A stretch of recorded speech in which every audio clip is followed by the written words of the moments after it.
ॐ मूकं करोति वाचालं पङ्गुं लङ्घयते गिरिं यत्कृपातमहं वन्दे परमानन्दमाधवम्। ॐ दैत् शिरसि शुक्लाब्धेति नेत्रं दिविजङ्गुरुं श्वेताम्बरपरिधानं सेवमल्यानुलेपनं पराभयकरं शन्तं करुणामयविग्रहं वामनोत्पलधारण्या शक्त्यालिङ्गितविग्रहं स्मेराननं सुप्रसन्नं सदकाभीष्टदायकम्। ॐ अखण्डमण्डलाकारं व्याप्तं येन चराचरं तत्फलं दर्शितं येन तस्मै श्रीगुरवे नमः। अज्ञानतिमिरान्धस्य ज्ञानाञ्जनशलाकया चक्षुरुन्मिलितं येन तस्मै श्रीगुरवे नमः। ॐ स्थावकाय च धर्मस्य सर्वधर्मस्वरूपिणे अवतारवरिष्ठाय रामकृष्णाय ते नमः। यथाग्नेर्दहिका शक्तिरामकृष्णस्य दाहिजा सर्वविद्यास्वरूपां तं शारदां प्रणमाम्यहम्। नमः श्रीयतिराजाय विवेकानन्दसूरये सच्चेतसुखस्वरूपाय स्वामिने तापहारिणे। আজকে রামকৃষ্ণ মঠ চণ্ডীপুর আয়োজিত আজকের এই ভক্ত অনুরাগী সম্মেলন, এখানে মহারাজ নির্দেশ দিয়েছিলেন স্বামী শিষ্য সংবাদ থেকে কিছু অংশ পাঠ এবং আলোচনার জন্য। আগামীকাল আজ সন্ধ্যা থেকেই শুরু হয়ে যাচ্ছে, যদিও পূর্ণিমা, আগামীকাল গুরু পূর্ণিমা, ক্যালেন্ডারে তাই নির্দেশ আছে। তো সেই উপলক্ষে স্বামী শিষ্য সংবাদে যেখানে এই গুরু সম্বন্ধে কিছু আলোচনা আছে, শিষ্য শরৎচন্দ্র চক্রবর্তীর কথা আমরা জানি। তাকে স্বামী বিবেকানন্দ যখন স্থূল দেহে বিদ্যমান ছিলেন সেই সময়কার কিছু ঘটনা বা কিছু প্রশ্নোত্তর আলোচনা, সেইটি আজকের আলোচনার বিষয়। স্থান বেলুড় মঠ, কাল মার্চ মাস 1902 খ্রিস্টাব্দ। আজ শ্রীরামকৃষ্ণদেবের মহামহোৎসব। এই উৎসবই স্বামীজি শেষ দেখিয়া গিয়েছেন।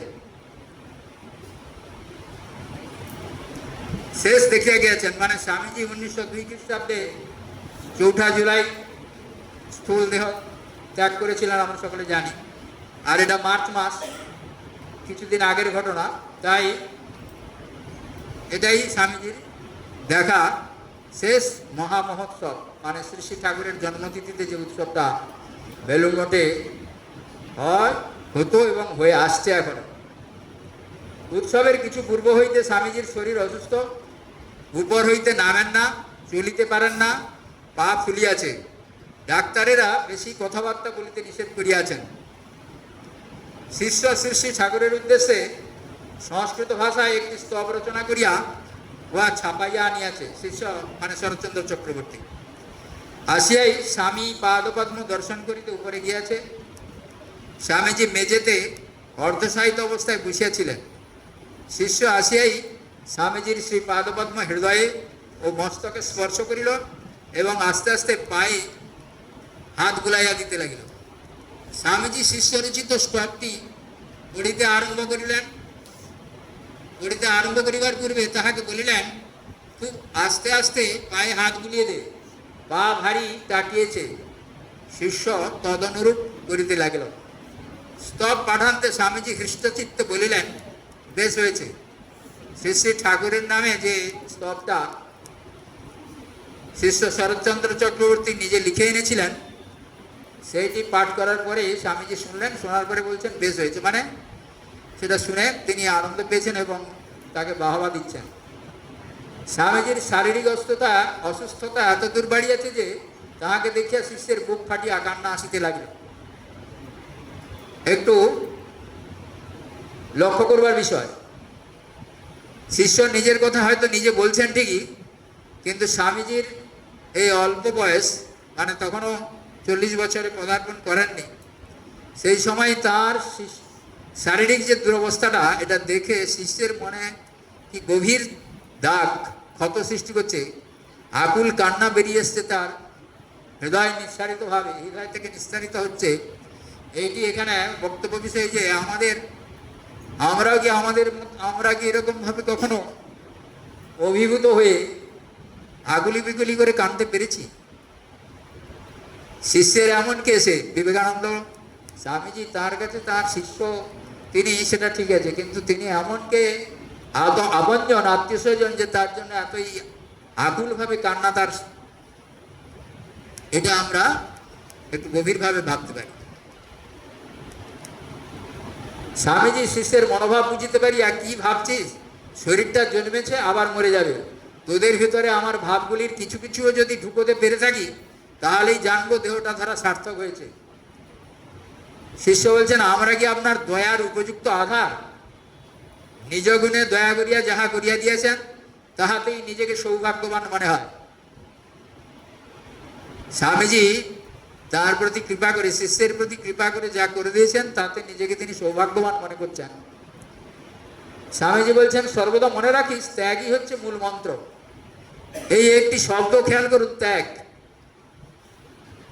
আপনার সারদা দেবীর কথাও জানেন,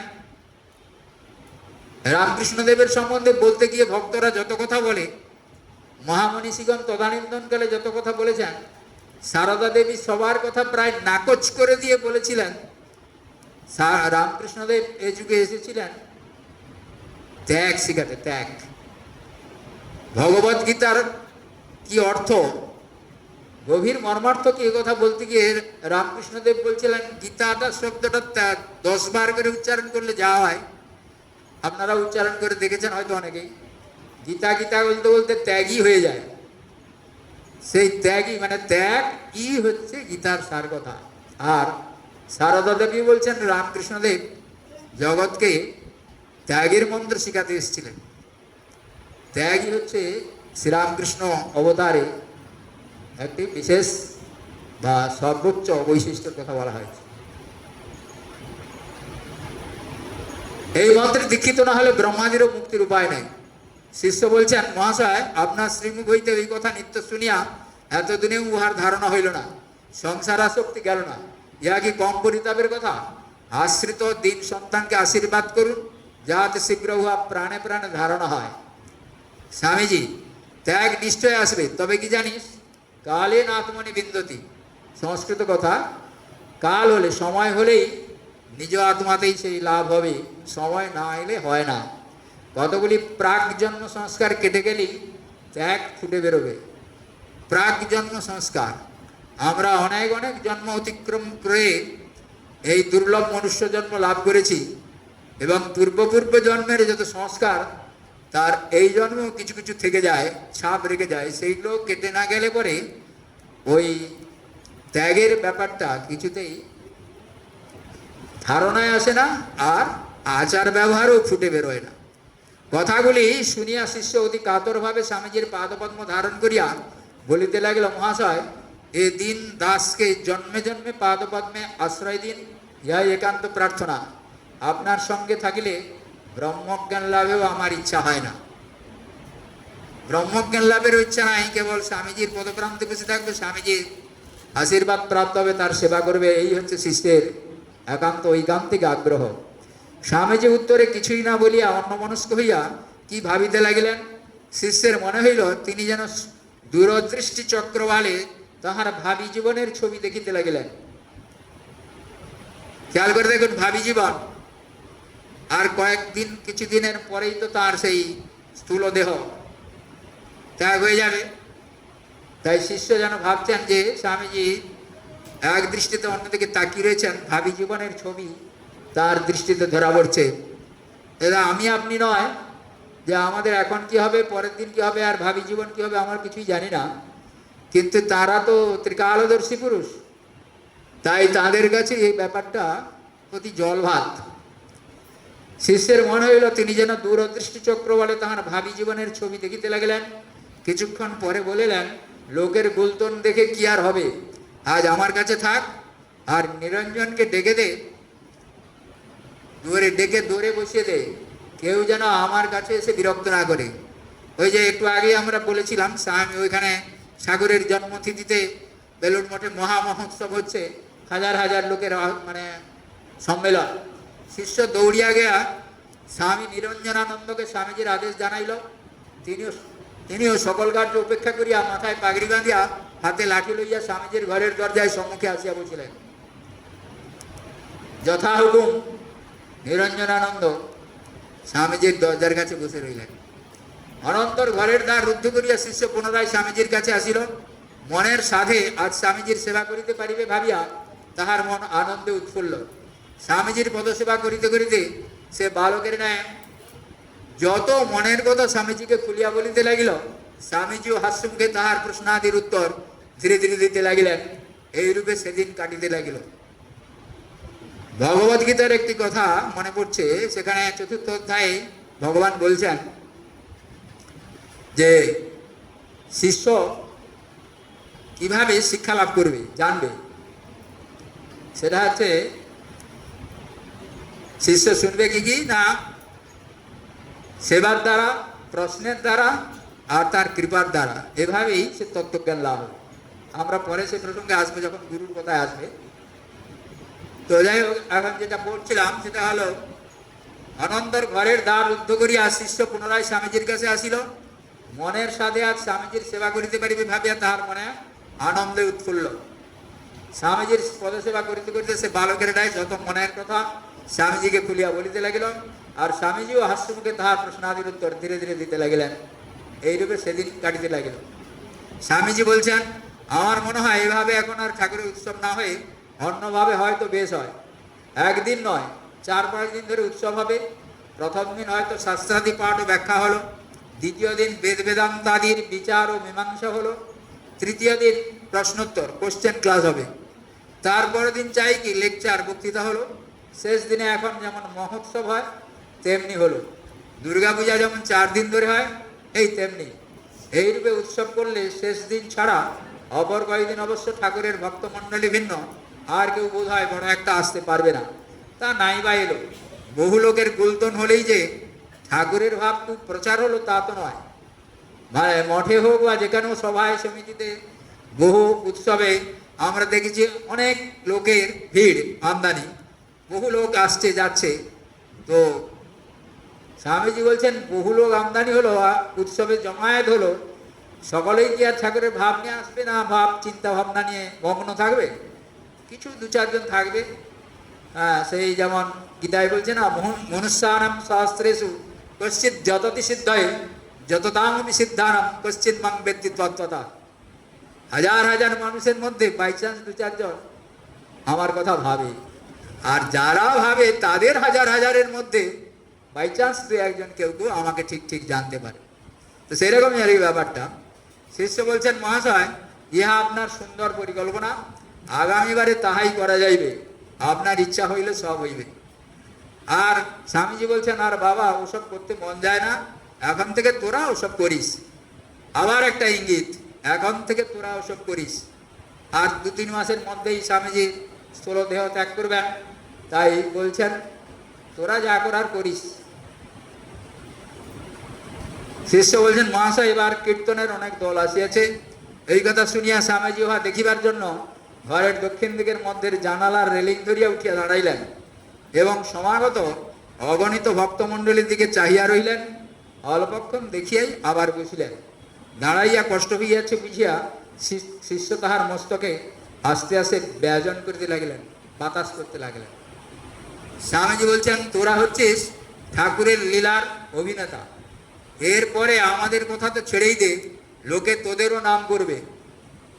খেয়াল করে দেখুন, তোদেরও নাম করবে। এ আমার আপনার কথা না, তত্ত্বজ্ঞানী ঈশ্বর দ্রষ্টা ব্রহ্মজ্ঞ মহাপুরুষের কথা।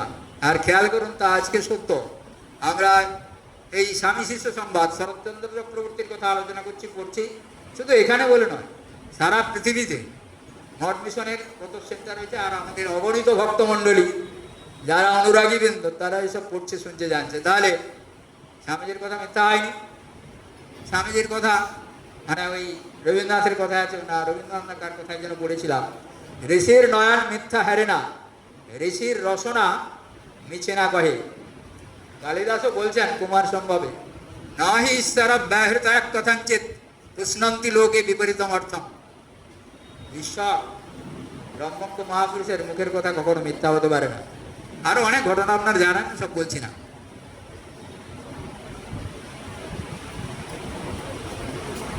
এই যে স্তব লিখেছিস, এরপর লোকে ভক্তি মুক্তি লাভের জন্য ওই সব স্তব পাঠ করবে।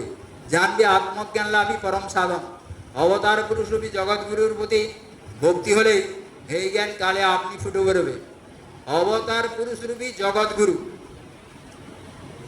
আমি ছোটবেলায় যেমন শুনেছিলাম আদিগুরু পিতামাতা জগৎগুরু ঈশ্বর, সেই আগে জগৎগুরু পুরুষ অবতার পুরুষরূপী জগৎগুরুর কথা বলছেন। মানে ইঙ্গিতে বুঝিয়ে দিলেন, রামকৃষ্ণের কথা বলে দিলেন, এবং সেই সঙ্গে সঙ্গে জগতের আরো অনেক অনেক গুরুর কথা আমরা জানি, আপনারাও জানেন। শিষ্য অবাক হইয়া, মহাশয় আমার ওই জ্ঞান লাভ হইবে তো? স্বামীজি বললেন, ঠাকুরের আশীর্বাদে তোর জ্ঞান ভক্তি হবে। আবার একটি শ্রীমুখ নিঃসৃত বাণী, বাণী নয় সত্য কথা, ঠাকুরের আশীর্বাদে তোর জ্ঞান ভক্তি হবে। হয়েও ছিল, আমরা অনেকেই জানি। কিন্তু সংসার আশ্রমে তোর বিশেষ কোনো সুখ হবে না। মজার কথা খেয়াল করে, সংসার আশ্রমে শরৎচন্দ্র চক্রবর্তী যারা জীবন কিছুটা জানেন তারা জানেন এইভাবে স্বামীজির কথা কতটা সত্য হয়েছিল।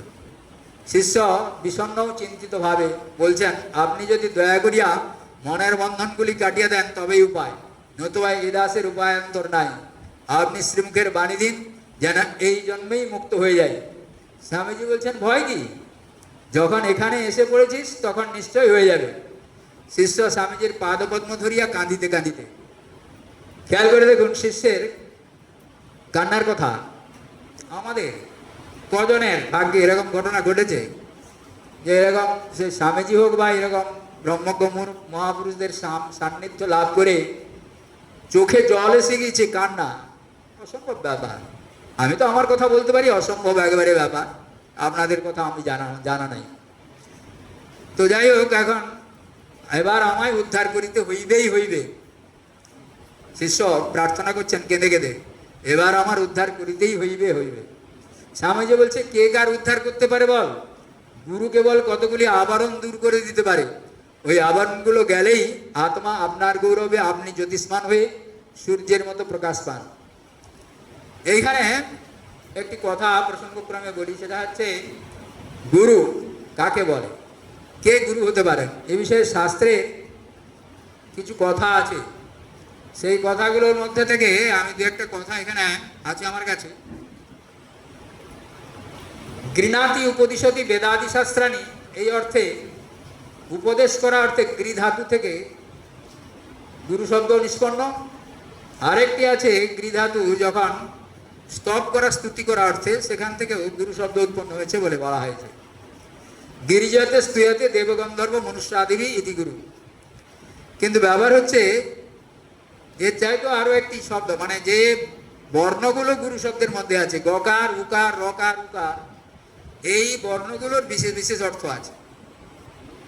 গকার সিদ্ধিদা প্রক্ত, গ বর্ণের দ্বারা সিদ্ধিদা, সিদ্ধিদাতা, আবার সিদ্ধিদ মানে যেটা সিদ্ধি দেয়, সিদ্ধি দান করে, সেটা গ বর্ণের অর্থ। রেফ পাপস্য হারক, রকা পাপের হরণকারী, পাপ হরণ করে, র শব্দের বর্ণের অর্থ, র বর্ণের। উকার, উকারের অর্থ বিষ্ণু। আপনারাও জানেন অ উ ম দিয়ে ওম শব্দ, ওখানেও ব্রহ্মা বিষ্ণু মহেশ্বরের কথা বলা আছে। উ শব্দে ব্রহ্মা, উ শব্দে বিষ্ণুকে বোঝানো হয়েছে। উকার ও বিষ্ণুর অব্যক্ত স্থিতয় আত্মা গুরুপর। তাহলে ত্রিতয়, তিনটি, মানে একই দিয়ে ব্রহ্মা বিষ্ণু মহেশ্বর হতে পারেন, আবার এদিকে সিদ্ধি দান করা, পাপের হরণ করা, এবং স্বয়ং বিষ্ণু যিনি পালন করবেন, বিষ্ণু জগৎ পালক আমরা জানি। এইভাবেই গুরু শব্দের অর্থ অন্য জায়গায় বলা হয়েছে। তো এ বাদেও গুরু শব্দের আরো অনেক বৈশিষ্ট্যের কথা শাস্ত্রে রয়েছে, যেমন শান্ত দান্ত কুলীনশ্চ, বিনীত শুদ্ধ বেশবান, শুদ্ধাচার সুপ্রতিষ্ঠ, সুচির দক্ষ সুবুদ্ধিমান, আশ্রমী ধ্যাননিষ্ঠশ্চ, মন্ত্রতন্ত্র বিশারদ, নিগ্রহানুগ্রহ গ্রহে শক্ত, গুরুরিত্য বিধীয়তে। সহজ করে একটু বলি, শান্ত আর দান্ত। বেদান্ত সার গ্রন্থে সদানন্দ যোগীন্দ্র বলে রেখেছেন শান্ত দান্ত, মানে সেখানে যে গুরু বেদান্ত শাস্ত্রের অধিকারী হিসাবে যে কথা বলা আছে সাম আর দম, এই দুটি ভালো গুণের কথা। সম হচ্ছে অন্তরেন্দ্রিয় সংযম, দম হচ্ছে বৈরেন্দ্রিয় সংযম। ইন্দ্রিয় সংযম যিনি করতে পেরেছেন তিনি শান্ত এবং দান্ত। গুরুর এই একটা বৈশিষ্ট্য। কুলীন মানে উচ্চ বংশজাত, বিনীত বিনীত বিনয়ী, শুদ্ধ বেশবান, নোংরা জামা কাপড় বসে পড়ে আছে এমন কিছু না, শুদ্ধ পরিশুদ্ধ পবিত্র বস্ত্র ধারণ করেছেন, মানে কি বলে পরে আছেন। শুদ্ধাচার, আচার নিষ্ঠা শুদ্ধ, সুপ্রতিষ্ঠ, শুচি দক্ষ, নিজে শুচি। শুচি মানে অন্তরে এবং বাইরে। শুচি শুধু বাইরে চকচকে জামা কাপড় ঝকঝকে জামা কাপড় পরে এসেছি ফিটফাট তা নয়, অন্তরেও বটে। সুবুদ্ধিমান, তিনি বুদ্ধিমান হবেন। আশ্রমী, আশ্রমে সন্ন্যাস আশ্রমে থাকবেন। ধ্যাননিষ্ঠ, মন্ত্রতন্ত্র বিশারদ, মন্ত্রতন্ত্র বিশারদ হবেন। নিগ্রহ এবং অনুগ্রহে সমর্থ হবেন। নিগ্রহ মানে কন্ট্রোলিং, কন্ট্রোল করা, আর অনুগ্রহ মানে ওই যে কৃপা ইত্যাদি করতে সমর্থ। এইভাবেই গুরুর শব্দের অনেক অর্থ আমরা পাচ্ছি। তো যাই হোক, এবারে আমরা যেখানে বইতে বলছি সে কথা উদ্ধার মানে বলে রাখি। স্বামীজি বলছেন কে কার উদ্ধার করতে পারে বল? গুরু কেবল কতগুলি আবরণ দূর করে দিতে পারে। ওই আবরণগুলি গেলেই আত্মা আপনার গৌরবে আপনি জ্যোতিষ্মান সূর্যের মতো প্রকাশ পান। শিষ্য বলছে তবে শাস্ত্রে কৃপার কথা শুনতে পাই কেন? শাস্ত্রে কৃপার কথা আছে, কৃপার কথা আছে বহু জায়গায়। যেমন ধরো নারদ ভক্তি সূত্রে সূত্রে 38 নম্বর সূত্র, সেখানে বলছেন মুখ্যতস্তু মহৎ কৃপৈব। আর পরের লাইন বলছেন যে ভগবত কৃপা লিসাদপি। দুটো কথা, একটা আছে মহৎ কৃপা, এক অর্থে গুরুদেবের কৃপা, আর ওদিকে ভগবত কৃপা। তো ভগবত কৃপা যে আমাদের কত জীবনের পরিবর্তন করে দিতে পারেন সেটা আমার আপনার সকলেরই অভিজ্ঞতায় কিছুটা আছে। আর যারা রামকৃষ্ণ ভক্ত পরিমণ্ডলে অবস্থান করছেন কিংবা সমস্ত সভা সম্মেলন কিংবা বইপত্র পড়াশোনা করেছেন তারা এই বিষয়ে যথেষ্টই জানেন। কৃপা শব্দটার অর্থ আপনারা জানেন, ক্রি মানে করো, পা মানে পাবে, করলেই পাওয়া যাবে, এটা একটা যেমন অর্থ, তেমনি অযাচিত কৃপা একটি কথা। যারা আপনাদের জীবনে যাদের এই মানে ঠাকুরমা স্বামীজির ভক্ত পরিমণ্ডলে যারা ছিলেন বা পরবর্তীকালে যারা তাদের শিষ্য সাক্ষাৎ শিষ্যদের সংস্পর্শে এসেছেন তারা এই বিষয়ে উপলব্ধি করেছেন, জানেন। যেমন স্বামী বীরেশ্বরানন্দজি মহারাজ, তিনি দশম সংঘগুরু। তিনি হচ্ছেন যখন দীক্ষাপ্রাপ্ত হন তখন প্রথমে এসে বেলুড় মঠে এসেছিলেন। সেখান থেকে স্বামী প্রেমানন্দের পত্র নিয়ে জয়রামবাটি কত রাস্তা হেঁটে হেঁটে গিয়েছেন, সেখানে কৃপাপ্রাপ্ত হয়েছিলেন। তা তার স্মৃতি সঞ্চয়ন এই শতরূপে সারদা বইতে শেষে এক জায়গায় আছে, আপনারা পড়বেন। অনেক কথা তিনি তার স্মৃতি থেকে বলেছেন। আর অন্যভাবে কৃপার কথা যদি বলতে হয় তাহলে আপনাদের অভিজ্ঞতায় রয়েছে, জানেন। সেটা হলো আমি মথুরবাবুর কথা যদি বলি, রানী রাসমণির জামাতা মথুরবাবু, ওই যে দক্ষিণেশ্বরের যে ঘটনাটা, মথুরবাবুর তো কিছুটা বিশ্বাস কিছুটা অবিশ্বাস দোলাচলে অনেক দিন ছিলেন। তো একদিন কুঠি বাড়িতে ওখানে বসে আছেন, আর দক্ষিণেশ্বরে যে গৃহে অবস্থান করতেন ঠাকুর ভক্ত সঙ্গে বাক্যালাপ করতেন, কথাবার্তা বলতেন, তারই বারান্দায় পায়চারি করছিলেন। যখন ওদিকে যাচ্ছেন তখন মথুরবাবু লক্ষ্য রেখেছেন, দেখলেন স্বয়ং মা কালী যাচ্ছেন। আবার যখন উল্টো দিকে ফিরছেন তখন দেখেন মহাদেব শিব।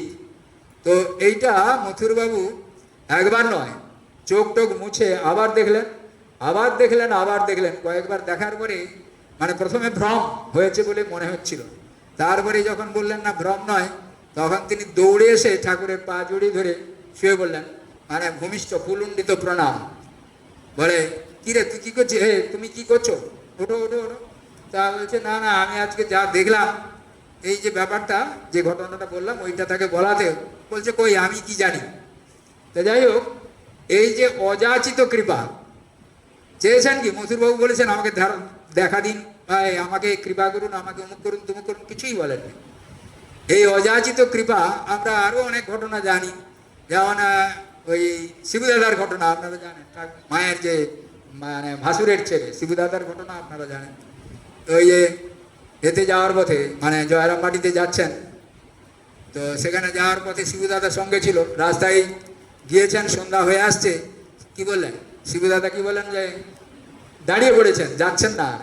মা ফিরে দেখেন, আরে কিরে চল আর কি, বলছে না না আমি আর যাবো না, তুমি যাচ্ছে দেখা যাও, তবে একটা কথা যদি দাও তাহলে আমি যেতে পারি। কি কথা? না তুমি কে বলো। বলে আমি আবার কে রে, আমি তো তোর খুড়ি, চল চল তুই তাড়াতাড়ি চল, সন্ধ্যে আসছে। বলছে না না আমার খুড়ি তো, তুমি যাও ওই যে দেখা যাচ্ছে চলে যাও। আরে আমি তো তোর খুড়ি রে বাবা, তুই আবার কেন আমাকে ঝামেলা ফেলছিস, চল। না কিছুতেই ছাড়ে না, বলো তুমি মা কালীকে, না তুমি কে বলো। তার শেষ পর্যন্ত মা স্বীকার করলেন। তো এই যে মাঝে মাঝে ধরা দেয়া, মা হোক ঠাকুর হোক বা আমাদের এই স্বামীজির কথা যখন পড়ছি, এই ধরা দেয়া, এই ধরা দেওয়ার ব্যাপারটা সকলের ভাগ্যে জুটে না, কৃপা সকলের ভাগ্যে হয়। তাই স্বামীজি বলছেন